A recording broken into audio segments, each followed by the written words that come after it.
Hello guys, সবাই কেমন আছে? সঙ্গে আমি আছি অভিজিৎ। এই মুহূর্তে আমি আছি দমদম স্টেশনের 3 নম্বর প্ল্যাটফর্মে। আমার বাঁদিকে যে ট্রেনটি যাচ্ছে এটি হলো রানাঘাট শিয়ালদা লোকাল, আর আমার ডান দিকে এই ট্রেনটি হলো শিয়ালদা বনগাঁ এসি লোকাল। এই দুটি ট্রেন একই টাইমে দমদম স্টেশনে ঢুকেছে। এখন বাজে সকাল 10টা 10 মিনিট।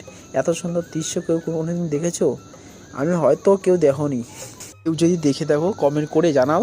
সবাই কি জানো আর কিছুদিনের মধ্যেই চালু হতেছে শিয়ালদা কল্যাণী এসি লোকাল। অবশেষে শিয়ালদা ডিভিশনের 3টি এসি লোকাল কমপ্লিট হলো। আদৌ কি হাওড়া ডিভিশনের কোনো এসি লোকাল পেতে চলেছে?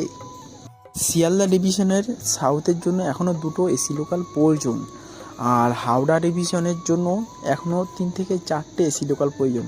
যেমন Howrah Katwa AC local, Howrah Bardhaman AC local, Howrah Medinipur আর খড়গপুর এসি লোকাল বা তারকেশ্বর এসি লোকাল। সঙ্গে একমত হলে সবাই কমেন্ট করে জানাও, আর লাইক করো আর শেয়ার করো।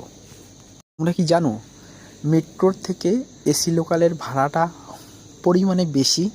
কেউ কেউ বলছে এসি লোকাল সাধারণ মানুষের জন্য না, প্রত্যেক লাইনে লোকাল ট্রেন বাড়ানো উচিত, এটাই সবার দাবি। তোমরা কি একই মত? কমেন্ট করে জানাও।